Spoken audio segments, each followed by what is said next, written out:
Following the Trump administration's move to deport more than 130 Venezuelan immigrants by invoking the Alien Enemies Act over the weekend, you might be wondering, what exactly is that law? Well, the Alien Enemies Act was passed in 1798.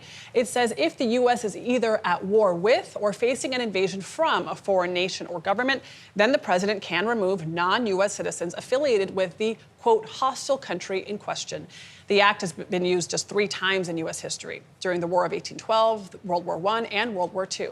That last and most recent example famously led to the internment of 31,000 non-citizens of Japanese, German, and Italian descent after the bombings of Pearl Harbor. By the way, decades later, under President Reagan, the government issued a formal apology, calling it a grave injustice and acknowledging that it was motivated largely by racial prejudice. Back to today, the U.S. is not at war with Venezuela, but the Trump administration claims that we are facing an invasion of dangerous gang-affiliated people from that country. And on Saturday, hundreds of deportees, including the accused Venezuelans, were processed at a Salvador jail, despite a U.S. judge's order one day earlier not to deport them.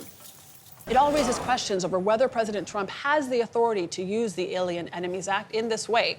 Joining us now to break it all down is Catherine Jan Ebright, a lawyer with the nonpartisan Brennan Center for Justice. Her work focuses specifically on wartime powers and the constitutional separation of powers. Good morning, Catherine. So we just broke down what the act says, but what do you think people need to understand about the Alien Enemies Act, particularly in terms of its use now?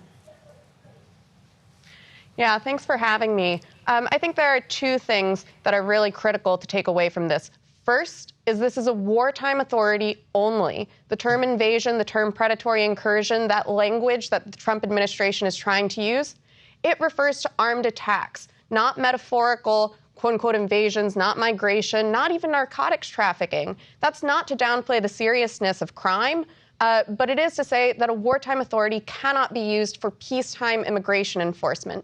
The other thing to note is that this law, using this law, is an attempt to bypass due process, which is a constitutional right that even non-citizens have. And so these men who are being accused of being members of Tren de Aragua are not receiving real hearings. There's no real evidence that would stand up in a court of law or an immigration proceeding. And so we don't actually know who we're deporting.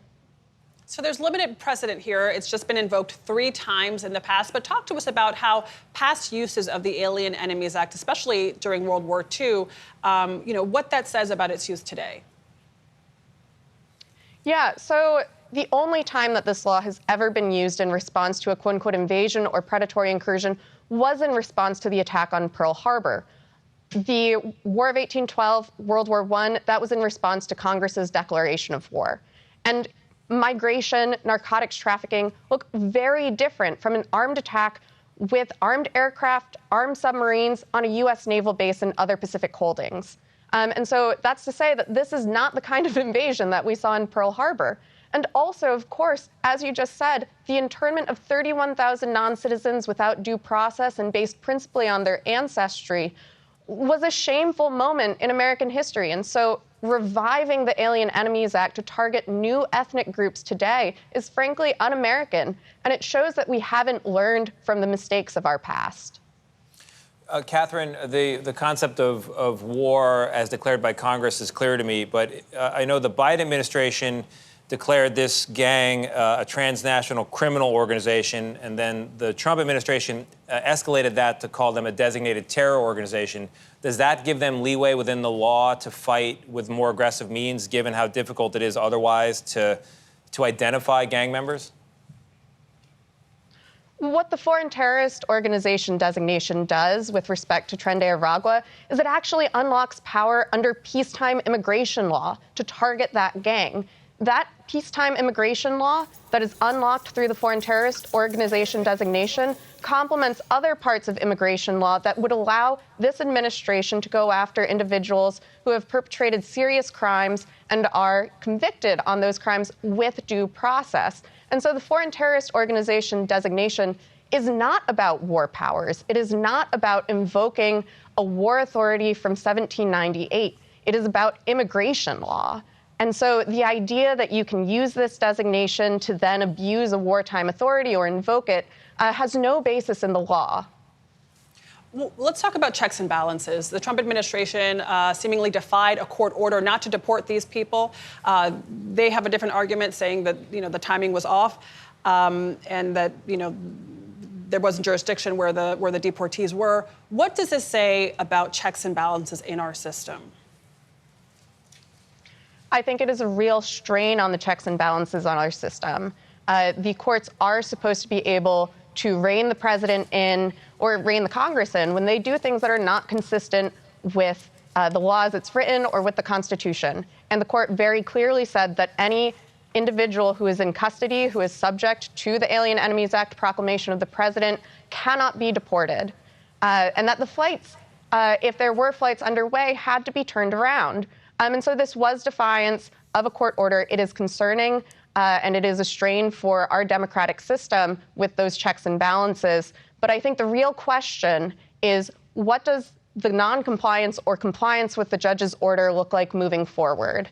And I don't mean to discount the seriousness, really the gravity of sending hundreds of men into Salvadoran prisons that are notorious for torture, which is what just happened. But at the same time, in terms of upholding rule of law in the United States, it is really critical in the coming hours, days, weeks to see what the administration does in following or disobeying the judge's orders. Catherine, I don't think any American would want to see an innocent person, even if they crossed the border illegally, sent to a prison they don't belong in. But at the same time, the reason this is happening politically is because there is concern about the power of this gang, what it's done to other countries, the crimes it's committed here.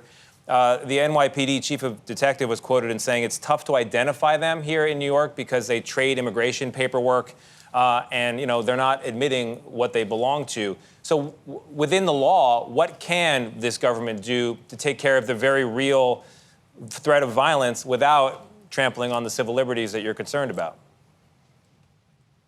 As I've said, there are immigration laws that already give the president the authority specifically to target members of this gang, even to conduct summary deportations of individuals who've been convicted of serious crimes. Summary deportations, if there is, before that, the due process that actually establishes that someone has committed criminal activity. But we don't have and relying on a wartime relying on a wartime authority is inappropriate here.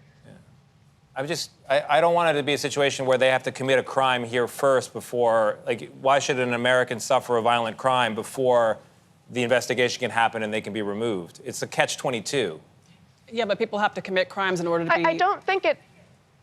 To be charged with a crime. They might be wanted in Venezuela, but we don't have an agreement with Venezuela to find out. So there's a soft spot here where I don't know what the solution is. Yeah. Immigration law already gives, based on the foreign terrorist organization designation, the president the power to pursue people based on membership in Tren de Aragua, if that can be shown in an immigration proceeding. And so if this government, if this administration has actual evidence that the men that they're picking up, the Venezuelans they're picking up, are members of Tren de Aragua, they can hold them, they can show that evidence to an immigration judge, and then they can get a removal order. There doesn't need to be a crime in the United States because of what is written in our immigration law and that designation. That's the investigative challenge that law enforcement has to deal with today. Catherine, thank you so much for joining us.